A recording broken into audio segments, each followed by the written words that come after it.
जंगल में बारिश तेज हो रही थी, जिस वजह से रानू चिड़िया का घोंसला टूट गया था।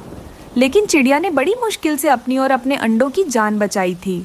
वो बारिश से बचने के लिए अपने अंडों के साथ बड़े बड़े पत्तों में छुपी बैठी थी। हे ऊपर वाले, आज इतनी तेज बारिश हो रही है, मुझे अपने अंडों की वजह से घोंसला मजबूत करने का मौका भी नहीं मिला। शुक्र है मैंने अपने अंडों को टूटने से बचा लिया। ये बारिश तो और तेज होती जा रही है, पता नहीं कब रुकेगी। ऐसे तो मेरे अंडे बारिश में भीग भीग कर खराब हो जाएंगे। मुझे किसी तरह नरम घोंसले का इंतज़ाम करना पड़ेगा ताकि मैं अपने अंडों को घोंसले में सुरक्षित रख सकूं।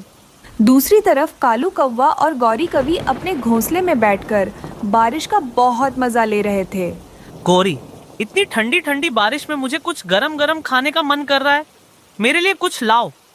कालू जी, मैंने खाने के लिए कुछ भी नहीं लाया और मैं नहीं लाऊंगी। मगर गौरी, तुम क्यों नहीं लाओगी? घोंसले में तो कुछ भी नहीं है खाने के लिए। कालू जी, हम दोनों रोज रोज तो यही सब चीजें खाते रहते हैं, लेकिन आज कुछ अलग खाएंगे। बारिश के मौसम में कुछ अलग मिल जाएगा तो मजा ही आ जाएगा। गौरी, लगता है आज तू मुझे भूखा ही मारेगी। चुपचाप तू मेरे लिए कुछ ला दे। गौरी कुछ कहे बिना घोंसले से बाहर आ जाती है और चारों तरफ अपनी नजर घुमाने लगती है। तभी उसकी नजर चिड़िया पर पड़ती है। वो अपने पति कालू को बाहर बुलाकर कहती है, देखा कालू जी, चिड़िया अपने अंडे लेकर कैसे बारिश में बैठी है। मैं किसी तरह इसके अंडे चुरा कर ले आती हूँ, फिर हम दोनों मजे से बारिश के मौसम में अंडे खाएंगे। अरे वाह गौरी, अंडे, ये तो मेरी पसंदीदा चीज है। चलो हम दोनों दूर छिपकर चिड़िया पर नजर रखते हैं। चिड़िया कहीं जाएगी तो हम दोनों अंडों को लेकर वहाँ से भाग जाएंगे। ये सोचकर वे दोनों एक जगह छिपकर चिड़िया पर नजर रख रहे थे और उसके जाने का इंतजार कर रहे थे। ये कहकर चिड़िया अपने दोनों अंडों को पत्तों के नीचे छुपाकर अपनी दोस्त हरियाली के घर चली जाती है। थोड़ी ही दूर छिपे बैठे कौवे ये सब देख रहे थे। गौरी, वो देखो, चिड़िया चली गई। तुम जाओ घोंसले पर, मैं अभी उन अंडों को ले आता हूँ। ये कहकर कालू कौवा जल्दी से जाकर चिड़िया के दोनों अंडे चुरा लेता है। हरियाली बहन, तेज बारिश की वजह से मेरा घर टूट गया है और मेरे दोनों अंडे बारिश में भीग रहे हैं। इसीलिए अगर तुम्हारे पास कोई घोंसला पड़ा होगा तो मुझे दे दो। मैं अपने अंडों को उसमें रख दूंगी और वे सुरक्षित भी रहेंगे। हाँ रानू बहन, मेरे पास दूसरा घोंसला है, तुम इसे ले जाओ और अपने अंडों को सुरक्षित रखो। हरियाली बहन, तुम्हारा बहुत बहुत धन्यवाद मेरी मदद करने के लिए। जब बारिश रुक जाएगी तो मैं तुम्हारे लिए एक नया घोंसला बनाकर दे दूंगी। रानू चिड़िया हरियाली से घोंसला लेकर अपने अंडों के पास आ जाती है। वो अपने अंडों वाले पेड़ पर आकर देखती है तो वहाँ पत्तों के नीचे उसके अंडे नजर नहीं आ रहे थे। मेरे अंडे कहाँ चले गए? इतनी जल्दी कौन जालिम आ गया जो मेरे अंडों को चुरा कर ले गया? रानू चिड़िया को रोता हुआ देखकर वहाँ से गुजरता हुआ कबूतर उसके पास आ जाता है। रानू बहन, तुम्हें क्या हो गया? तुम रो क्यों रही हो? कबूतर भैया, मैंने अपने अंडों को पत्तों के नीचे छुपा कर रखा था। अब मेरे अंडे कहीं नजर नहीं आ रहे। क्या आपने किसी को यहाँ आता जाता देखा? नहीं चिड़िया बहन, मैंने तो यहाँ किसी को भी नहीं देखा। हे ऊपर वाले, अब मैं क्या करूँ? मेरे अंडों को मैं कहाँ ढूंढूं? चिड़िया बहन, अब रोने से कुछ नहीं होगा। इतनी बारिश में तुम अपने अंडों को कहाँ ढूंढने जाओगी? वो जालिम अंडा चोर अब तक तुम्हारे अंडों को खा गया होगा। इतना कहकर कबूतर वहाँ से चला जाता है। चिड़िया जल्दी से अपने अंडों को ढूंढते हुए इधर उधर घूमने लगती है। कालू जी, जल्दी कीजिए, अंडों को खाना शुरू कीजिए। हाँ हाँ गौरी, रुको, अभी मैं अंडों को अपनी चोंच से फोड़ रहा हूँ। इतना कहकर कालू कौवा अंडों पर चोंच मारने ही वाला था, तभी उनके घोंसले पर कोई दस्तक देता है। लगता है पति जी, कोई आया है। जल्दी से इन अंडों को छुपा दो, मैं अभी घोंसले से बाहर जाकर देखती हूँ। कालू जल्दी से उन अंडों को घोंसले के नीचे छुपा देता है और खुद घोंसले के ऊपर बैठ जाता है। घोंसले के बाहर चिड़िया थी। गोरी, मैंने अपने अंडों को पत्तों के नीचे रखकर हरियाली के घर गई थी। जब मैंने वापस आकर देखा तो मेरे अंडे वहाँ नहीं थे। क्या तुमने किसी को मेरे अंडों को ले जाते हुए देखा? नहीं नहीं चिड़िया, हमने किसी को तुम्हारे अंडों को ले जाते हुए नहीं देखा। गौरी अपने घर के अंदर जाकर देखती है तो चिड़िया के दोनों अंडों में से प्यारे प्यारे बच्चे बाहर आ गए थे। ये क्या कालू जी, इन अंडों में से तो बच्चे बाहर निकल आए हैं। अब तो हम दोनों अंडे नहीं खा पाएंगे। गौरी, अब हम इन बच्चों का क्या करेंगे? चिड़िया वापस आने तक हम इन्हें उसके घोंसले में रख देते हैं। चिड़िया अपने बच्चों को देखकर खुश हो जाएगी और सब कुछ भूल जाएगी। कालू कौवा चुपके से बच्चों को घोंसले में रख देता है। चिड़िया अपने घोंसले में वापस आकर देखती है तो उसके दोनों बच्चे सही सलामत घोंसले में बैठे हुए थे। ये देखकर चिड़िया बहुत खुश हो जाती है और ऊपर वाले को धन्यवाद कहती है। इस तरह चिड़िया बारिश के मौसम में पत्तों के घोंसले में अपने दोनों बच्चों के साथ खुशी खुशी से रहने लगती है। किसान की पत्नी हर दिन अपनी छत पर पक्षियों के लिए दाना डालती थी। दोस्तों, आज के समय में भी भला कोई ऐसा हो सकता है जो मुफ्त में दाना खिलाए? थोड़ी दूर खड़ी किसान की पत्नी पक्षियों की बातें सुन रही थी और वो कहती है, पक्षियों, आप खा लो। अगर हम इंसान पेट भर के खाना खा सकते हैं तो आप पक्षी क्यों नहीं खा सकते? आप भी खा लो। माँ जी, मैंने सुना था कि कुछ इंसान बहुत अच्छे होते हैं, लेकिन आज मैंने वो देख भी लिया। मैं जा रहा हूँ, शाम को मैं देर से आऊँगा। ये कहकर किसान अपने खेत की तरफ चला जाता है और सभी पक्षी भी दाना खाकर और थोड़ा दाना अपने बच्चों के लिए लेकर वहाँ से चले जाते हैं। ऐसे ही दिन बीतते जाते हैं। किसान की पत्नी रोज़ाना अपने घर की छत पर दाना डाल देती और पक्षियों को खिलाती। वे सभी पक्षी बहुत खुश थे और वे दाना खाते और अपने बच्चों के लिए लेकर घर चले जाते। फिर ऐसे ही एक दिन की बात है, किसान हमेशा की तरह अपनी सब्जियां ले जाकर मार्केट में बेचने लगता है। ऐसे ही शाम हो जाती है। शाम होते ही किसान वापस अपने घर आने लगता है। तभी वहाँ पर एक तेज़ आता हुआ ट्रक किसान को कुचल देता है। किसान की मृत्यु हो जाती है। किसान की पत्नी बिल्कुल अकेली रह जाती है और धीरे धीरे घर का दाना पानी भी खत्म हो जाता है। कुछ दिनों बाद पक्षी दाना खाने आते हैं, लेकिन किसान की पत्नी की छत पर दाना न देखकर वे निराश हो जाते हैं। दोस्तों, मुझे तो कुछ ठीक नहीं लग रहा। घर भी खाली खाली दिख रहा है और किसान की पत्नी भी कहीं नजर नहीं आ रही है।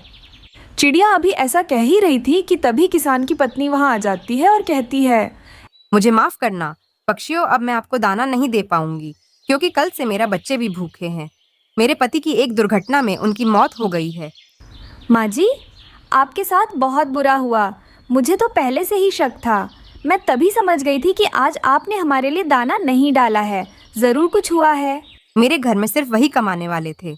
अब तो मेरे घर में मेरे बच्चों के लिए भोजन भी नहीं है। ऐसा कहकर किसान की पत्नी वहाँ से चली जाती है। हर मुश्किल की घड़ी में किसान की पत्नी ने हमारा साथ नहीं छोड़ा, तो अब हमें भी इनके लिए कुछ करना होगा। हमें क्या करना है ये सब मुझे पता है। आप सब मेरे साथ आइए, मैं आपको सब बताता हूँ। वैसे कालू, हमें कुछ समझ नहीं आ रहा कि तुम किसान की पत्नी की मदद कैसे करने वाले हो। क्या करोगे तुम उनके लिए? फिर वे सब वहाँ से चले जाते हैं। कालू कौवा अपने दोस्तों को सीधा अपने घोंसले पर लेकर जाता है। कालू कौवा के घोंसले में वहाँ कुछ पड़ा था जो बहुत तेज चमक रहा था। अरे वाह कालू, ये क्या चीज है जो चमक रहा है? दोस्तों, ये एक हीरा है। मैं पिछली बार जब एक गुफा में घुसा था तब मैंने इसे देखा था। तो कालू भैया, इसका मतलब हम ये हीरा किसान की पत्नी को ले जाकर देंगे? हाँ चिड़िया, ये बहुत कीमती होता है।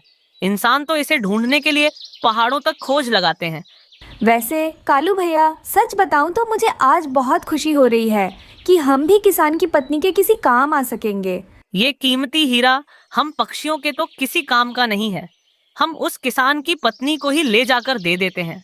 वे सब फिर से घने जंगल की तरफ से उड़कर वापस किसान की पत्नी के घर आकर वहीं चारपाई पर बैठ जाते हैं। मुझे सब पता है पक्षियों कि आप सब भूखे हैं, लेकिन आप सब मेरा विश्वास करो। अगर मेरे पास कुछ खाने को होता तो मैं आप सबको वो जरूर देती। माँ जी, हमें सब पता है और हमें आप पर विश्वास भी है। हम तो यहाँ पर आपकी मदद करने के लिए आए हैं। ये आज किसान की पत्नी पक्षियों की ये बात सुनकर खुश हो जाती है। पक्षियों, आप सब मेरी क्या मदद करोगे? आप सब तो बहुत मासूम हो और हम इंसानों की ज़रूरतें तो बहुत बड़ी बड़ी होती हैं, तो आप मेरी मदद कैसे करोगे? माँ जी, हम पक्षी छोटे ज़रूर हैं, लेकिन हमारे दिल बहुत बड़े हैं।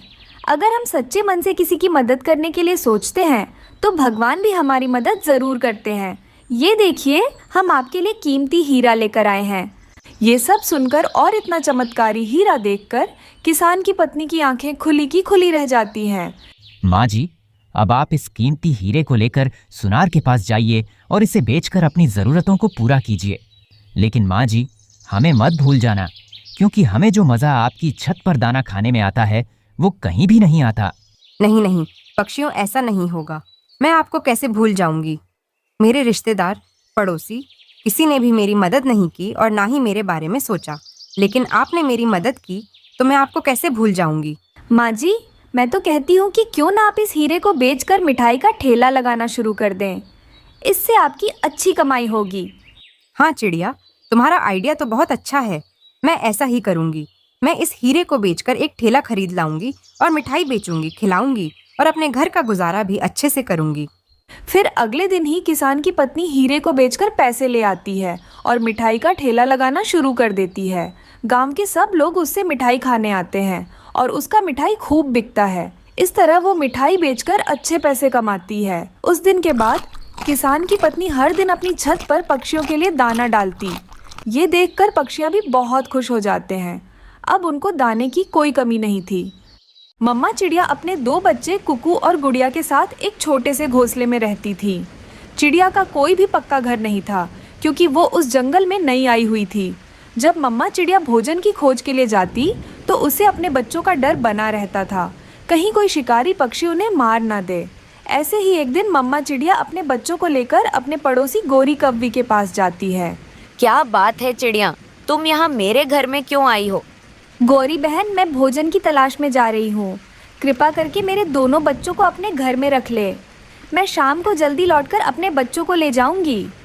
ठीक है चिड़िया, तुम अपने बच्चों को मेरे घर में रख दो, लेकिन बदले में तुम्हें हमारे लिए भी भोजन लाना पड़ेगा। बोलो, मंजूर है? हाँ हाँ गौरी बहन, आप बिल्कुल भी चिंता मत करना, मैं आपके लिए भी भोजन ले आऊंगी। इस तरह रानू अपने बच्चों को गोरी कव्वी के घर छोड़कर वो भोजन की तलाश में चली जाती है। गोरी कव्वी अपने घोंसले में सो रही थी। वो चिड़िया के बच्चों का चूचू आवाज़ सुनकर नींद से जाग जाती है। गोरी कव्वी को बहुत गुस्सा आ जाता है और वो कहती है, ये चिड़िया के बच्चे कितना चूचू कर रहे हैं।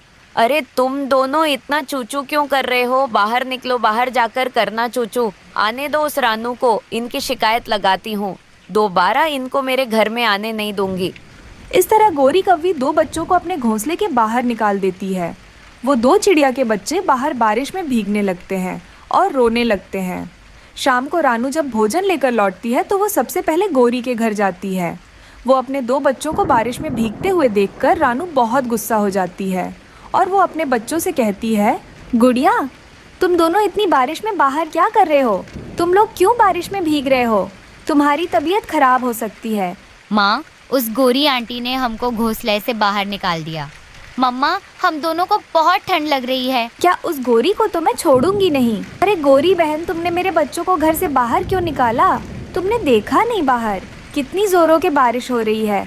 अरे वो चिड़िया, तुम्हारे दोनों बच्चे बहुत चूचू कर रहे हैं। कल से इन्हें मेरे घर छोड़कर मत जाना। मैं नहीं रखूंगी इन्हें अपने घर में। गौरी बहन, आप ऐसे क्यों कह रही हो? बच्चे हैं, खेल कूद तो करेंगे। अब तुम यहाँ बैठकर बकबक करोगी या अपने बच्चों को लेकर अपने घर जाओगी? वो अपने बच्चों को लेकर अपने घोंसले में वापस आ जाती है। अगले दिन वो भोजन की तलाश में नहीं गई थी, क्योंकि जंगल में बहुत ज़्यादा बारिश हो रही थी। रानू और उसके दोनों बच्चे ठंड से बहुत कांप रहे थे। अब मैं क्या करूँगी? मेरे छोटे छोटे बच्चों को लेकर कहाँ जाऊँगी? गौरी ने भी मना कर दिया है अपने घर में आने से। माँ देखिए, माँ, गुड़िया बहन को बुखार है। अरे हाँ बेटा, गुड़िया को तो बहुत तेज बुखार है। माँ, मुझे बहुत ठंड लग रही है। माँ, कुछ करो माँ, मुझे बहुत ठंड लग रही है।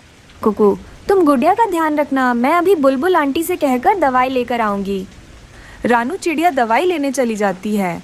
थोड़ी देर बाद वो दवाई लेकर लौटती है तो देखती है उसकी बेटी आंखें बंद करके घोंसले में पड़ी हुई थी। गुड़िया बेटा, ये देखो मैं दवाई लेकर आ गई। अब यह दवाई खा लो, तुम्हारा बुखार बहुत जल्दी उतर जाएगा। उठो गुड़िया, मेरी बच्ची, तुम जवाब क्यों नहीं दे रही हो? क्या हुआ है? रानू चिड़िया को यकीन नहीं हो रहा था कि गुड़िया मर चुकी है। बेचारी रानू को यकीन नहीं हो रहा था कि अब उसकी बेटी इस दुनिया में नहीं रही। मेरी गलती है, मैंने अपने लिए और बच्चों के लिए मजबूत घर नहीं बनाया। मेरे वजह से ही आज गुड़िया इस दुनिया में नहीं रही। चिड़िया और उसका बेटा फूट फूट कर रो रहे थे। तभी उस रास्ते से जा रही लूसी कबूतरी उन दोनों को रोते हुए देखकर उनके पास आती है। चिड़िया तुम रो मत, इतनी बारिश में आसमान के नीचे रहोगी तो यही होगा। पिछले बारिश में मेरा भी बच्चा बारिश में भीगने की वजह से मर गया था। फिर मैं अपने बच्चों को लेकर किसान की पत्नी के घर गई थी। उन्होंने मुझे अपने घर के सामने वाला पेड़ पर अपने लिए घोंसला बनाने दिया और वो वक्त वक्त पर ऐसे गरीब पक्षियों को दाना भी देती है और वो हर दिन पेड़ों पर से बर्फ़ साफ़ करती है ताकि हमें बर्फ़ से परेशानी ना हो। तुम भी मेरे साथ चलो और उस पेड़ पर घोंसला बना लो। फिर लूसी कबूतरी चिड़िया को किसान की पत्नी के घर ले जाती है। माँ जी, ये चिड़िया मेरी दोस्त है। जंगल में बारिश के कारण इसने अपनी एक बेटी को खो दिया। क्या आप इसे भी मेरी तरह अपने पेड़ पर घोंसला बनाने दोगी? अरे चिड़िया रानी, ये सुनकर मुझे बहुत बुरा लगा। तुम भी मेरे घर के सामने पेड़ पर आराम से रह सकती हो।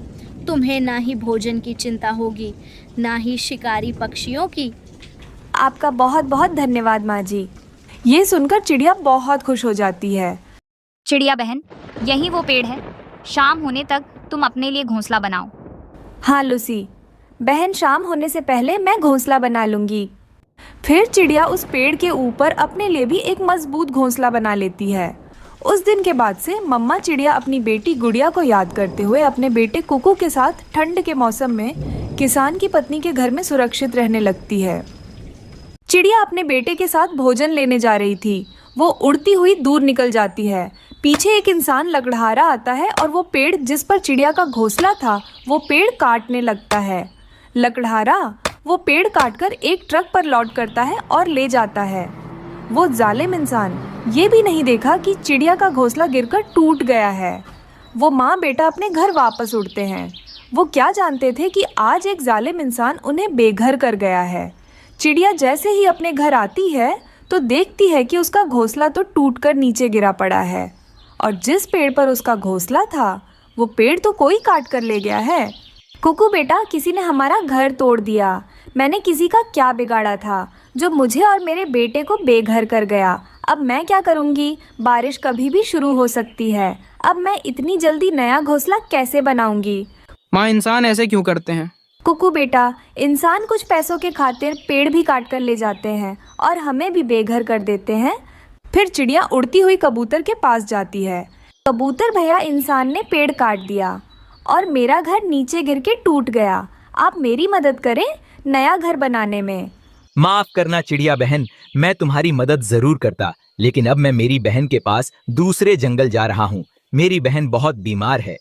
ऐसा कहते हुए कबूतर वहाँ से उड़ जाता है। मम्मा, अब हम कहाँ जाएंगे? आप चिंता मत करो मेरे बेटे, मैं हूँ ना। आप चिंता क्यों कर रहे हो? वो माँ बेटा फिर से उड़ते हैं और मिट्ठू तोता के पास जाते हैं।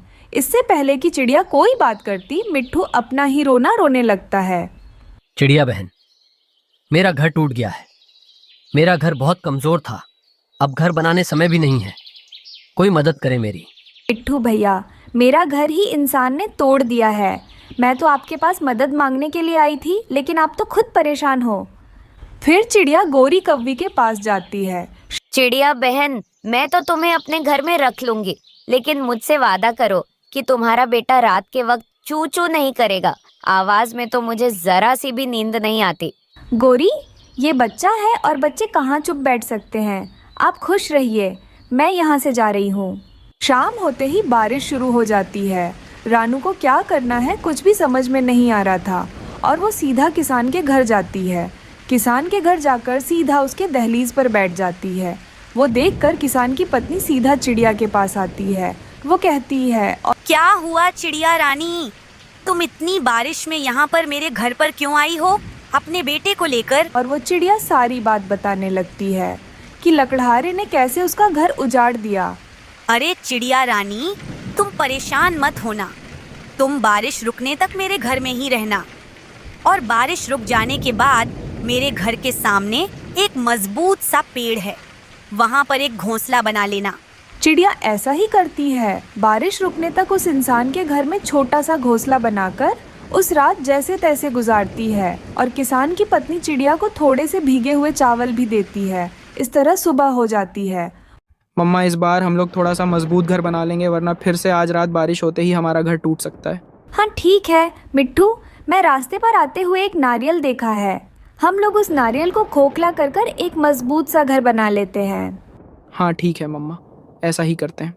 वो दोनों जंगल जाकर उस नारियल को अपने साथ ले आते हैं और रानू चिड़िया शाम होने से पहले ही उस नारियल को खोखला कर देती है और माँ बेटा आराम से उस नारियल के घर में बैठ जाते हैं। तभी बारिश भी शुरू हो जाती है और उस बारिश की वजह से काफ़ी पक्षियों का घर टूट जाता है और गोरी, मिट्ठू, तोता और कबूतर रानू के पास आते हैं। रानू बहन, क्या तुम बारिश रुकने तक तुम्हारे इस नारियल के घर में हम तीनों को थोड़ी सी जगह दे सकती हो? रानू चिड़िया बहुत दिलदार चिड़िया थी और वो उन तीनों को बारिश रुकने तक अपने नारियल के घर में थोड़ी सी जगह दे देती है। किसान की पत्नी अपने घर में बैठकर चावल की रोटियां बना रही थी। घर के सामने एक नीम का पेड़ था जिस पर कालू कौवा बैठकर किसान की पत्नी को चावल की रोटी बनाते हुए देख रहा था। ये बुढ़िया रोटी के पास से उठकर कहीं जा क्यों नहीं रही ताकि मैं एक रोटी चुरा सकूं? वो कौवा ऐसे बैठकर सोच रहा था। फिर किसान की पत्नी घी का डिब्बा लेने के लिए दूसरी तरफ घूमती है। तभी कालू कौवा घर के अंदर घुस जाता है रोटी चुराने के लिए। छी छी, रुको कव्वे, तुम अपनी गंदी चोंच न लगाओ मेरी रोटी पर। तुम बहुत गंदे कव्वे हो। तुमने कभी अपनी चोंच नहीं धोई। ये लो, एक रोटी ले लो। अब मुझे तंग ना करो। किसान की पत्नी चावल की रोटी कालू कौवा के तरफ फेंक देती है। उस चावल की रोटी को कालू कौवा तुरंत लेकर वहां से भाग जाता है। गोरी गोरी, ये देखो मैं तुम्हारे लिए क्या लाया। अरे कालू जी, ये क्या लाए हो आप? गोरी, आज मैं भोजन ढूंढते ढूंढते किसानों के बस्ती की तरफ चला गया था और वहां से मैं तुम्हारे लिए चावल की रोटी ले आया हूँ। हाय रे, मेरा पति कितना अच्छा है, मेरा कितना ख्याल रखता है। मैं भी ये रोटी अभी तक नहीं खाई। इसमें से आधी रोटी मैं खाता हूँ, आधी रोटी तुम खा लेना। कालू जी, खाऊंगी तो पूरी रोटी मैं ही खाऊंगी, नहीं तो कुछ भी नहीं खाऊंगी। अच्छा अच्छा मेरे प्यारे पत्नी जी, तुम ये रोटी को खा लो, मैं बस ये सूखा दाना खा लेता हूँ। फिर गोरी कव्वी चावल की रोटी खाने जाती है। तभी वहाँ पर रानू, चिड़िया, कबूतरी, लाडो उड़ते उड़ते वहाँ पर आ जाते हैं। कालू, इस चावल की रोटी में से थोड़ी सी हमको भी दे दो। मेरी तो बचपन से ख्वाहिश है कि मैं चावल की रोटी खाऊं। चलो भागो यहाँ से। बड़े आए चावल की रोटी खाने वाले, कभी तुमने अपनी शक्ल देखी है? हम भी किसान के पत्नी के पास जाकर एक एक रोटी लेकर आएंगे। जाओ जाओ, वो तुम्हें कुछ नहीं देगी, बस डंडे मार मार कर भगाएगी। फिर चिड़िया, कबूतरी, लाडो मिलकर इंसानों के बस्ती में जाते हैं। माँ जी, अपने कालू कौवा को एक चावल की रोटी दी है। हमें भी चावल की रोटी खाने को बहुत मन कर रहा है। हमें भी एक रोटी दे दीजिए। हम गरीब पक्षी आपको दुआएं देंगे। वो कौवा रोज मेरी रोटियां चुराने की कोशिश करता है। मैं उस कौवे को कितनी बार समझाया है कि चोरी नहीं करते, चीज मांग कर लेते हैं। अब मैंने भी सोच लिया है कि वो कालू कौवा इस बार चोरी करने आएगा तो अच्छे से सबक सिखाऊंगी। माँ जी, वो कालू कौवा है ही ऐसा। वो एक नंबर का चोर है। ये लो, आप एक चावल की रोटी ले जाओ, सब मिल बैठकर खा लेना। वो सब बहुत खुश होते हैं। वो चावल की रोटी लेकर वहाँ से चले जाते हैं। वो तीनों सीधे जाकर कालू और गोरी के सामने बैठकर चावल की रोटी खाने लगते हैं। बहुत स्वादिष्ट है कालू ये रोटी। ये देखो गोरी, हमें भी किसान की पत्नी ने चावल की रोटी दिया है। कालू जी, ये पक्षियाँ तो कुछ ज्यादा ही होशियार हो गए हैं। अब तो ये मुझसे भी नहीं डर रहे हैं, मेरे सामने ही रोटियां ले आकर खा रहे हैं। गोरी, तुम चिंता मत करो, मैं अभी जाकर और एक चावल की रोटी चुरा कर ले आता हूँ, फिर हम भी इन्हें दिखाकर खाएंगे। वो भागा भागा किसान की पत्नी के घर जाता है। जाकर उनके घर के सामने पेड़ पर बैठ जाता है। किसान की पत्नी भी उस देख लेती है। ये कालू कौवा तो फिर से आ गया। आने दो, उसकी गंदी सी चोंच मेरे रोटियां को लगे तो उसकी पूंछ जला दूंगी। उसे अच्छे से सबक सिखाऊंगी। जैसे ही किसान की पत्नी अपना मुंह दूसरी तरफ करती है, कालू कौवा रोटियां चुराने के लिए उसके घर में घुस जाता है। तभी किसान की पत्नी उस कालू कौवे को खूब धुलाई करती है और उसकी पूंछ पर आग भी लगा देती है। कौवे, मैं तुमसे कितनी बार कहा है कि तुम्हारी गंदी चोंच मेरे रोटियां को लगाया मत करो, चीज मांग कर ले लिया करो। कल चिड़िया भी तो रोटी मांग कर लेकर गई थी। वो कालू कौवा वहां से भाग जाता है। वहाँ से कालू कौवा नदी के पास जाकर अपनी पूंछ पर लगा हुआ आग बुझाता है और वापस अपने घोंसले पर आता है। गोरी उस किसान की पत्नी ने मुझे बहुत मारा और मेरी पूंछ पर आग भी लगा दिया। चिड़िया, कबूतरी और लाडो सब सुन रहे थे। कालू भैया रोटी को गंदी चोंच लगाने की अच्छी सजा मिली सुनकर जोर जोर से हंसने लगते हैं। इस कहानी से हमें सीख मिलती है कि कभी भी चोरियां ना करो, चोरी की सजा जरूर मिलती है। जंगल में सर्दी का मौसम शुरू हो चुका था। रानो चिड़िया अपनी बेटी और पति टुन्नू चिड़े के साथ एक छोटे से घर में रहती थी। टुन्नू चिड़ा कबूतर के यहाँ लकड़ियाँ काटने का काम करता था। जो भी पैसे मिलते उसी से ही अपना परिवार का पेट पालता था। शाम का समय था, जंगल में बर्फबारी हो रही थी। गुड़िया चिड़िया को बहुत ठंड लग रही थी। पापा, मुझे भी बहुत ज्यादा ठंड लग रही है, आप मेरे लिए गर्म कपड़े ला दे। रानू, क्या तुम्हें भी ठंड लग रही है? रुको, मैं आग जला देता हूँ। आग की वजह से हमें थोड़ी सी गर्माहट मिलेगी। टुन्नू जी, आप मेरे लिए गुड़िया के लिए गर्म कपड़े ला दे। ये ठंड का मौसम और 3-4 महीने रहेगा। ये घर में रोज रोज आग जलाना ठीक बात नहीं है। कभी भी घर को आग लग सकती है। हाँ रानू, तुम बात तो सही कह रही हो।